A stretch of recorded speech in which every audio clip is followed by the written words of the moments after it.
You wake up to the sound of waves crashing against wooden hulls. Your first breath carries the scent of salt spray, pine tar, and the smoke of forge fires. Your father isn't just any man, he's Ragnar Iron Fist, chieftain of the Storm Ravens, the wolf of the northern seas. The man whose longships strike fear into coastal settlements from Ireland to Constantinople. The war leader whose name is carved in runes on the shields of fallen enemies. You're born into a world where strength determines worth and weakness equals death. Your cradle is carved from driftwood blessed by the gods, wrapped in furs taken from bears your father killed with his bare hands. But outside your hall, the old ways are dying as surely as winter gives way to spring. From your earliest memories, you're surrounded by the sounds of a changing world. Christian missionaries preaching strange gods to skeptical warriors. Traders speaking of distant kingdoms where gold buys more than steel. Skalds singing of heroes while younger men dream of easier wealth than Viking raids provide. This is your inheritance. This is the burden of being the last generation of true Vikings. Your childhood is spent in the great hall where your father holds court. The walls are lined with shields bearing the arms of conquered enemies. The benches are carved with runes telling stories of glorious battles. The fire pit burns constantly, fed by thralls who remember their own homelands. Your tutors aren't soft Christian monks or foreign scholars. They're scarred veterans who sailed with your father to the edge of the known world. Warriors who stood in shield walls when death seemed certain. Sea-wolves who navigated by stars and instinct to lands no Norseman had seen before. They teach you that a Viking's worth is measured in three things: courage in battle, loyalty to kinsmen, and the stories told after your death. Everything else is just the prattle of lesser men. Your father appears in your life like Thor descending from Asgard, massive, terrible, and absolutely magnificent. When he returns from raids, the entire settlement celebrates. Treasure flows like mead. Captives are distributed among loyal followers. Stories of battle glory echo through the night. He wears his byrnie like a second skin and carries an axe that has split more skulls than a plague has claimed lives. But you also see the man behind the legend. The way his hands shake slightly when he thinks no one is watching. The scars that cover his body like a map of every battle he survived. The loneliness that comes from being the man everyone fears but few truly know. Your father notices you watching during a particularly brutal interrogation of captured enemies. He calls you forward after the screaming stops.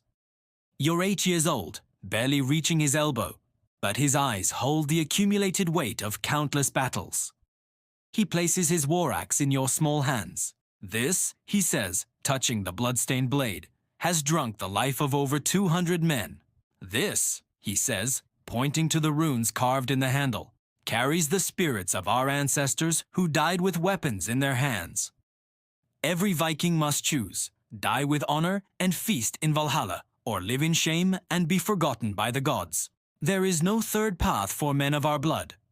Your hands shake under the axe's weight. The steel feels cold, but the wood handle seems warm with the touch of dead heroes. You understand that you're not just holding a weapon. You're holding your destiny and your doom in the same iron grip. Your education becomes systematic preparation for a warrior's life. You learn swordcraft from masters who've never lost a duel. Shipbuilding from craftsmen whose vessels have survived Atlantic storms. Navigation from pilots who can find land by the taste of sea spray. Runecraft from priests who speak directly to the gods. Your father teaches you that Viking success depends on three virtues: ferocity in attack, cunning in planning, and acceptance of fate. Strike hard and fast before enemies can organize. Plan raids with the precision of a master craftsman. Accept that every battle might be your last, and fight accordingly. You study maps carved on walrus ivory showing the routes to wealth and glory. Each marked settlement represents potential plunder. Each drawn coastline represents new opportunities for heroic deeds. Each calculated voyage represents the chance to earn a place in legend. By your 12th birthday, you've participated in 3 successful raids. You've seen coastal monasteries burn. You've helped load captured gold and silver onto waiting longships. You've learned that Viking prosperity comes from taking what weaker peoples cannot defend. Your first kill comes during a raid on a Frankish settlement. The target is a monastery rumored to hold treasures from Rome itself. Your father gives you command of 20 warriors, your first independent leadership test. The raid goes perfectly until a group of Frankish knights arrives unexpectedly. Your men are caught between the monastery walls and heavy cavalry. In the melee, a young knight corners you with sword raised.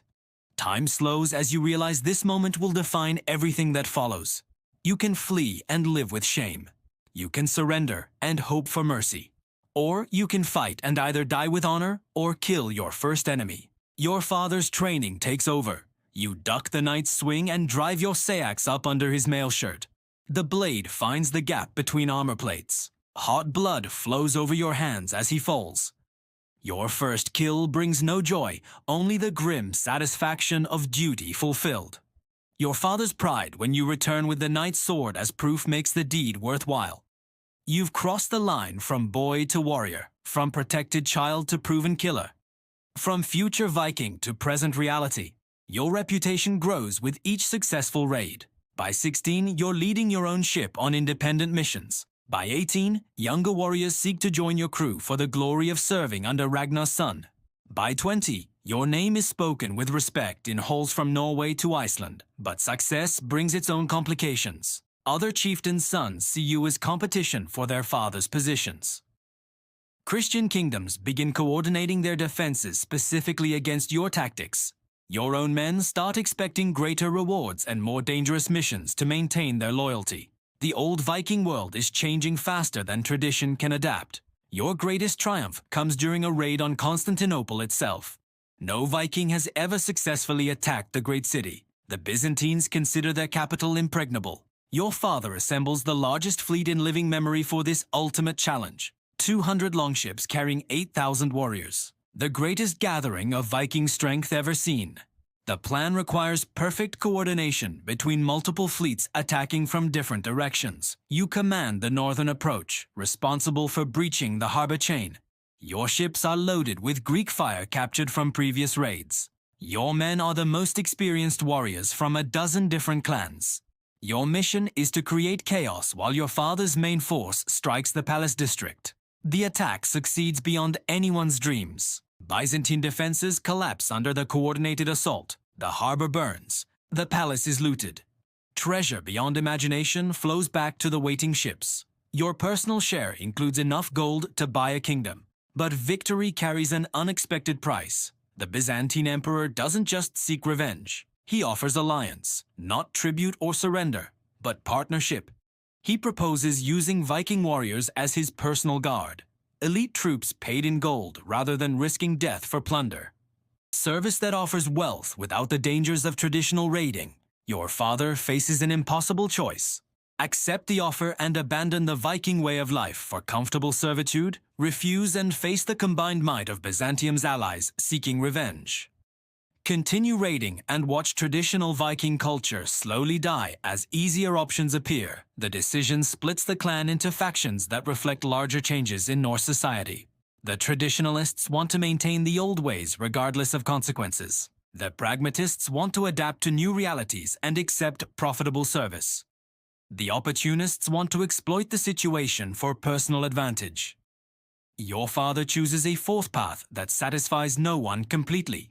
He accepts the Byzantine offer for part of the clan while maintaining traditional raiding with the remainder, a compromise that preserves both old ways and new opportunities. A solution that acknowledges changing times without abandoning Norse identity, but compromises create their own problems. The warriors who remain with traditional raiding feel abandoned by their chieftain. The warriors who accept Byzantine service feel they've betrayed their ancestors.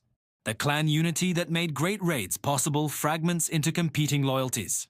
Your father ages rapidly under the stress of managing these contradictions. The great chieftain who once united the northern seas through strength alone must now balance politics, economics, and tradition. His hands, which once knew only the weight of weapons, must now hold scales measuring different forms of value. His voice, which once commanded through authority alone, must now persuade and negotiate.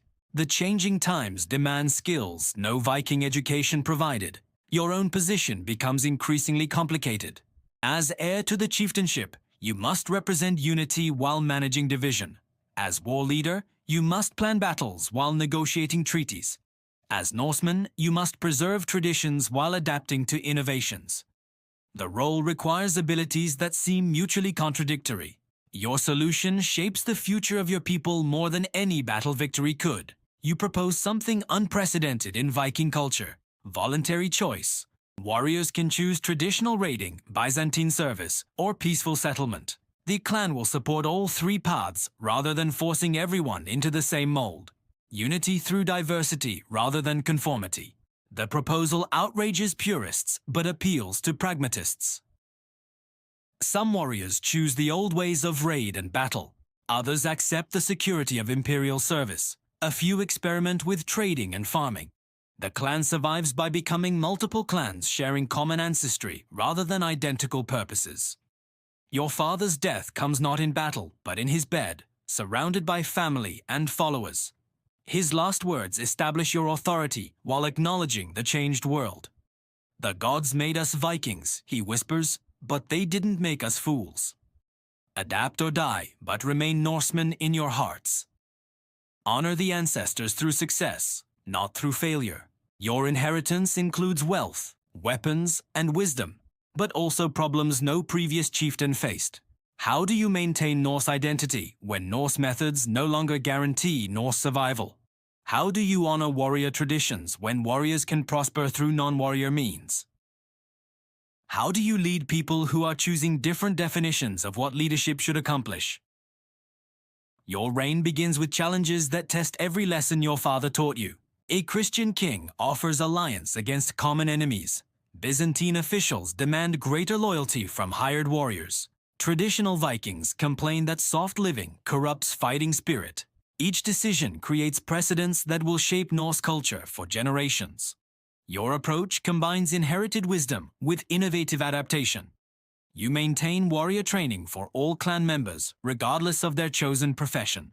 You preserve traditional ceremonies while allowing new forms of prosperity. You honor the gods through success rather than through rigid adherence to outdated methods. Your leadership becomes a model for other Norse communities facing similar transitions. The Viking Age doesn't end with your generation. It evolves.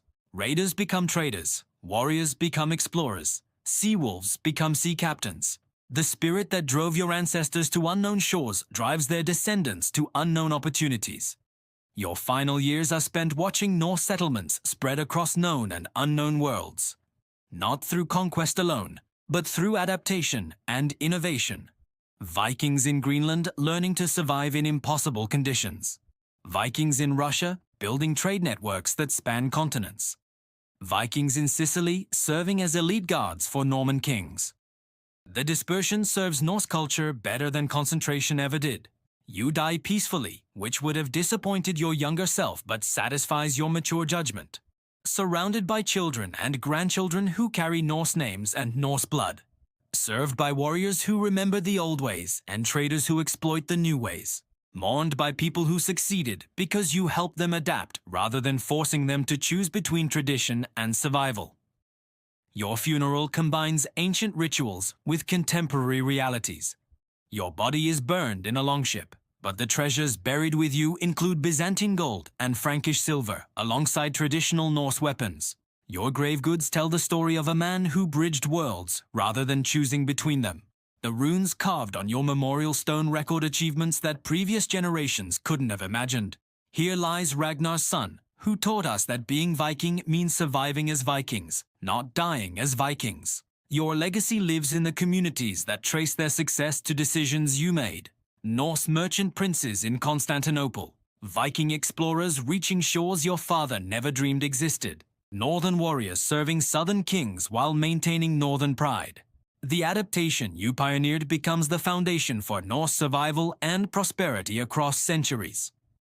Future generations remember you, not as the last traditional Viking, but as the first successful post-Viking Norseman. The chieftain who proved that strength could take forms other than violence. That honor could be earned through success rather than just through battle.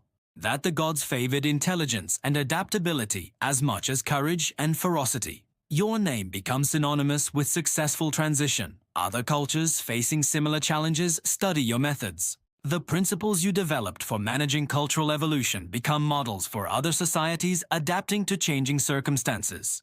Your example outlives your people, becoming part of the wisdom that guides human adaptation to inevitable change. The son of Ragnar Iron Fist became something Ragnar never imagined, a bridge between worlds that allowed the best of the old to flourish in the new.